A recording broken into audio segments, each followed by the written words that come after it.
how to get anti-inflammatories in a great deal. Hopefully. Enjoy that. That'll help your leg. It will. Walk 500 miles and I would walk 500 more just to be the man who walked 1,000 miles to fall down.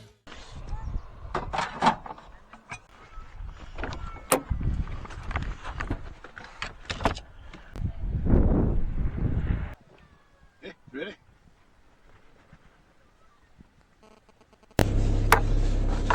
Right, day 3. Where are we off to? Benbecula. Benbecula? Well, we're going to go to a museum first, just to see what the crack is in the museum.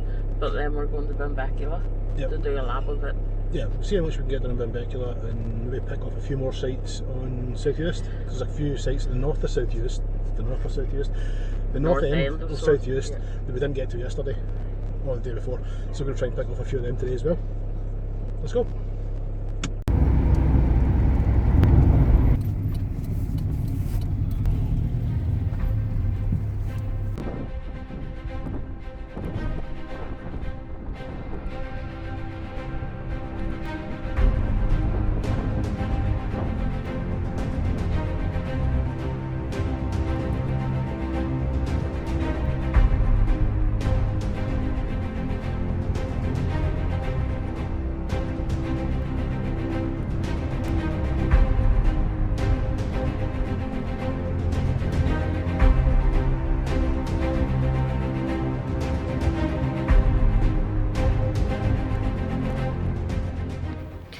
This is the Clanranald Memorial Stone. It comes from a more ancient church site in South Uist that we probably will get round to visiting at some stage. But the stone disappeared. The church was in disrepair and the stone disappeared in 1990. The police were notified and it couldn't be found. It was eventually found in 1995 in a flat in London. Yeah. The British Museum recognised the stone, and obviously the stone was removed back up here again, and it was undamaged despite its 600-mile journey, and it also had 3 house moves. But there is a curse attached to the stone. It says that anyone who desecrates it will be doomed to meet an early death. They believe it was responsible for the death of Lawrence Mabon. He died at 33. A verdict of death by misadventure was recorded at the inquest, but maybe it was because he swiped the stone. The Clanranald stone. These are the bones of a 40-year-old lady, a Pictish lady, who they named Kilfeder Kate, as she was found in Kilfeder. Archaeologists unearthed her in 1998, but I'll tell you her story when we're back out of the museum.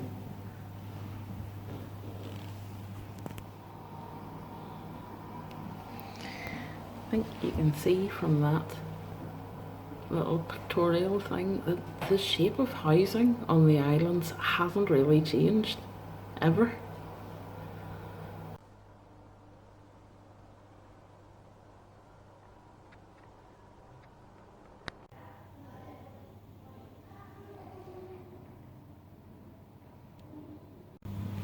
This is a last rites communion cell. Something, to be honest, I've never seen before. There's obviously the crucifix and a candlestick and a couple of small cups and bowls and a wee candlelight holder. It's really quite pretty. Representation of the kitchen and parlour. Really quite beautiful. I've got the gold feathers. Today's scrubbers.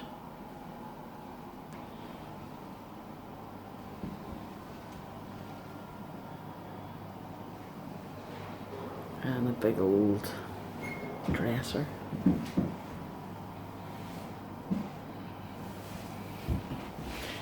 I like the cheese dish.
Like, wow, that was by far the best museum we've been to, well, ever. So much cool stuff. They had a ring given by Bonnie Prince Charlie to Flora MacDonald in there. They had a bottle that Bonnie Prince Charlie drank from. They had the bones of Kilfeather Kate, who Julie's going to speak about in a minute. We stopped off to get some food. The breakfast, it was 20 quid for the two of us for the 2 lattes and two full breakfasts. It was absolutely fantastic, worth every penny. They've got a wee bookshop at the front. Couldn't stop, couldn't help herself, had to buy some books. And Julie's got more to talk about here. Yeah, this is where Kilfeather Kate, this is her funeral kist, but it has been moved from its original site. That's a cattle grid. This is the original kist of Kilfeather Kate, but it has been removed from its original site in Kilfeather. Her death and her life were quite bizarre. She died at 40, but she had they discovered quite bad arthritis in her bones. And the other thing was, after death, we hope after death, her breastbone was removed. So not all of her was there. And after death, because of the way that archaeologists can deal with isotopes, someone had clearly unearthed her and then moved her hand and put her back in. I don't know. It could be there was a lot of ancient flipping ideas about stuff. It could have been putting her ghost arrest. It could have just been plain vandalism, but we don't know. What do you think of that museum? That was the best museum we have been for quite a while. The museum was great. The staff were really more than helpful. They've given us a lot of information we're going away with. The food was to die for. Yep. But then somebody cooked me food, so it was to die for. Yeah. I had no effort required for once. Right, that was Kildonan Museum. Where are we next? Benbecula to the Causeway. There's somewhere where these arches can get out. Eh? Move your head. Move your head.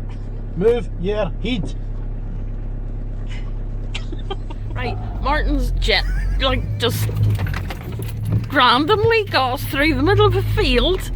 He's convinced there's a pile of stones at the bottom of this field. I'm convinced there's absolutely nothing all squared. How many miles out is it?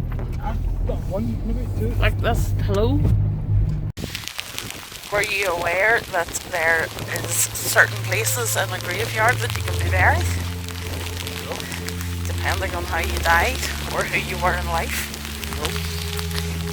Generally in Scottish kirks, the east side of the kirk is reserved for the ecclesiastical folk, i.e. the ministers and deacons and aldermen and stuff like that.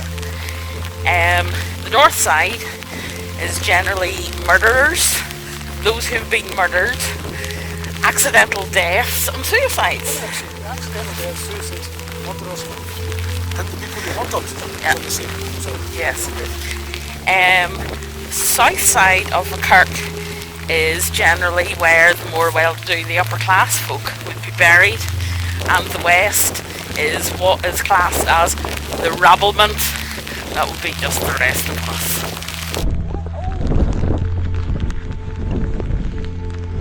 The unusual feature about this chapel is the door is on the east side, which was quite unusual. The chapel is named Dougal's Chapel. I'm not sure whether it was named after Andrew Ditton's dog, Dougal, since he does the How to Hebrides. I don't think Dougal would want to climb through all these tick-infested grasses to get to the door anyway. There was a Christian presence here before the 9th century. They do believe that this series of chapels is of Irish style, based on the old Irish monasteries of the time. Obviously we're going back to places like Iona, and Martin's just got his cable tied in the hedge. Here we have the Clanranald Chapel.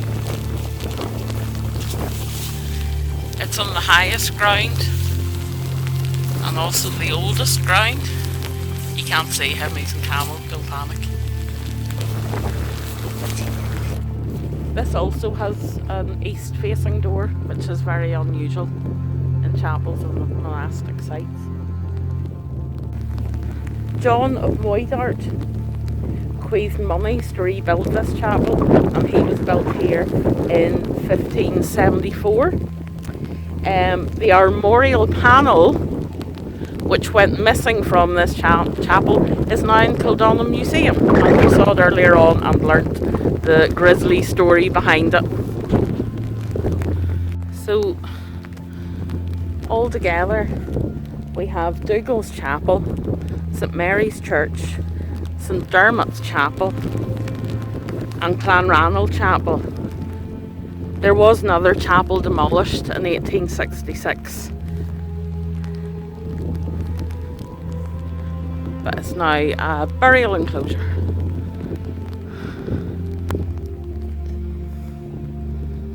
Very, very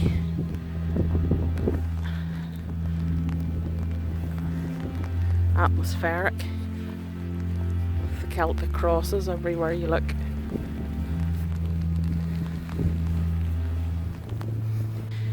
The 13th century chapel here would have served the whole of South Uist at a time, so obviously an ecclesiastical importance in the area.